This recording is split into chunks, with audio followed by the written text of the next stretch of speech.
Thank you, Ann. Thank you, Lenny. How many of you remember the TV show Gilligan's Island? Yeah, come on. I loved Gilligan's Island as a kid growing up. I watched it in syndication. I knew most of the shows. I knew the theme song by heart. And every week when I would watch it, I was genuinely convinced that that was going to be the week they would make it off the island.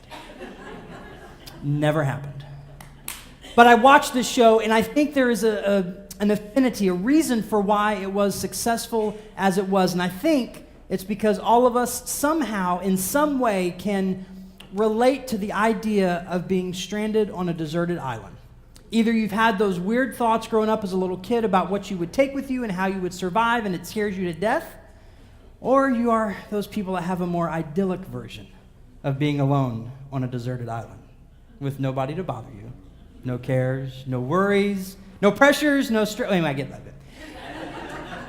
But the idea of being alone on a desert island relates to us in a way. And as you watch this show, Gilligan's Island, it didn't take you long in each and every episode to understand that there is no way that those castaways would have survived had it not been for one another. Somebody in every episode had some weird talent or unique gift that came in within the last 30 seconds to put a nice little bow on it, to save the day, to make sure that they survived together. They needed that community. Well, over the next several weeks together, we're going to look at a sermon series that's entitled The 11. It's based upon a book by Reverend Leonard Sweet, and it talks about the ideas, those attributes of people that we need in our lives to help us be the best person that we can be. So today we're going to begin with this idea, this understanding of who Nathan was for King David. And no, he wasn't his hot dog vendor. We're going to look at Nathan. We're going to look at who Nathan was for King David and how Nathan allowed David to be the very best king that David could be. So when you go back and you think about King David, the stories of him are very, very impressive. He is one of the most written about, one of the most respected, highly regarded kings that we read about in all of Scripture.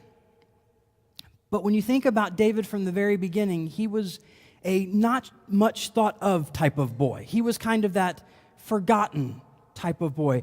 When Samuel came to pick the king of Israel as appointed by God, all 7 of David's older brothers came forward, and Samuel said, "Yeah, no. Is there anybody else?" And his father had to confess, "Well, I do have one boy, but he's out there tending the sheep. It's just David. Bring him before me." And we know that David, over and above his 7 older brothers, was handpicked by God to be the king of Israel. David, who on a supply run to give his older brothers food for a war that they were fighting against the Philistines, in that delivery, David is the one that met and conquered the Philistine champion Goliath and turned the entire momentum of that battle. We know David, who was handpicked to be the king, escaped several attempts on his life by the current King Saul before he ascended the throne himself. But if for all of those wonderful things, of all of those wonderful stories that we know about David, we also know that David sinned, that David struggled, and that David had to pay the consequences for his actions. And see, that's where Nathan comes in. When you think about David and you watch him through the different stages of his life, David did not live his life alone. See, in the beginning, even though they may not have been his champions or his greatest advocates, he had his father and his 7 brothers to kind of help him out, to show him the ropes, to teach him the things he needed to know. And then as a young man, as he understood and began to come into his own kingship, his own identity, he had Jonathan, Saul's son, that loved him and watched out for him. He was the one that gave David the information so David could escape those attempts on his life. And then as David became older, as David assumed the throne of Israel, as David watched both kingdoms of Israel come back together under his rule, as he watched the Ark of the Covenant be returned to them under his rule, he had Nathan to sit there and to explain to David, to talk to David about what he was doing, the actions that he was taking, and the consequences that he was going to have to suffer because of them. Nathan was a prophet sent by God. He was a very helpful, very vital gift from God for King David. And in fact, Nathan's name means God has given. Nathan was this person that was invited. He was this person that had David's permission to be basically what we would call an editor. You know, when you write a book, when you write a story, there are editors that go through and read it, editors that go through and refine it and polish it. I was in seminary and I was writing my theology paperwork for ordination, actually commissioning at that point. And I gave it to Debbie and I said, please read this and give me your thoughts. And a few days later, she gave it back to me and it had more of her writing on it than it did mine. I thought, oh my gosh, she hates me. She thinks I don't have a clue in my little head about what I'm writing about. This is awful. And I gave it to her, and I said, what happened? She said, Daryl, it's great. I said, no, it's not. You wrote all over it. I can't even find my writing. And she said, you're so close on so many things. I just want you to be the best that you can be. And I passed it out to one of my seminary professors. Sure, because I used a couple of his examples that he would have just great job written on the back page, and he was worse than Debbie. And I asked him about it. It was the same type of response. Daryl, you're almost there.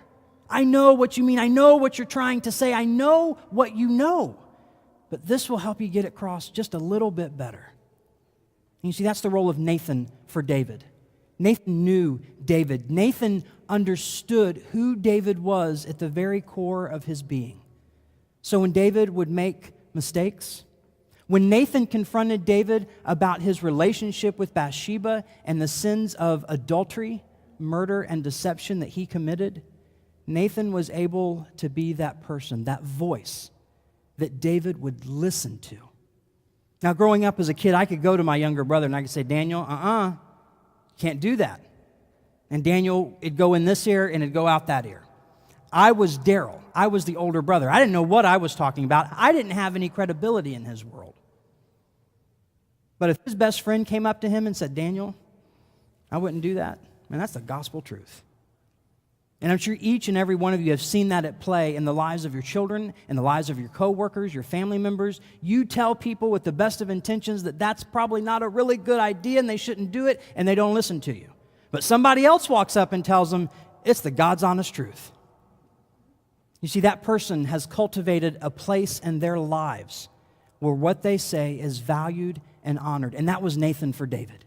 Nathan could go to David and explain to David, this is not the best course of action for you. This is not who you are. You see, an editor is a person that will help you find your own voice. And when you've lost it, will help you hear it again. It's those people that can come to you and help you stay where you want to be, where you need to be. It's those people that are not your critics, but those people that you know beyond a shadow of a doubt love you to the very core of who you are. And their biggest concern in life is for you to be the creation that God made you to be. For you to be that Christ-like vessel that God commissioned you to be. For you to be that beacon of hope and light in this world that they know you already are.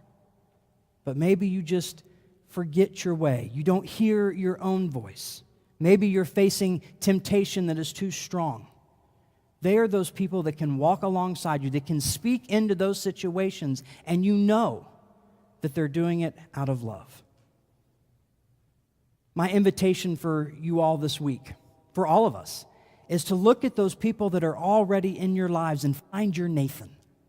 Find that person that has lived life with you, that person that you trust, that person that you know that can speak to you, where you will listen, where you will honor what they are saying to you, and recognize who they are for you in this world. I know sometimes we know who our Nathan is, and we don't really like what they have to say half the time. We don't want to listen to who they are. Life is much more fun if Nathan's not around sometimes. But I want to invite you to find that Nathan, identify that Nathan, discern who that Nathan is for you, and then I want you to listen to him. I want you to appreciate them. I want you to understand who they are for you. Now, please do not misinterpret anything I'm saying up here this morning as giving you free range to go and be Nathan for everybody else in your life. Doesn't work that way. If you do that, well then, folks, you're just being mean. But know that to be a Nathan, it takes a special relationship. It takes a special connection. It takes that BFF type of connection, to borrow a modern phrase, where you know that that person is not critiquing you, where they're not putting you down, they're not trying to tear you apart. They're simply pointing out the error of your ways. Those people that will always and everywhere continue to love you, support you, lift you up, and build you up.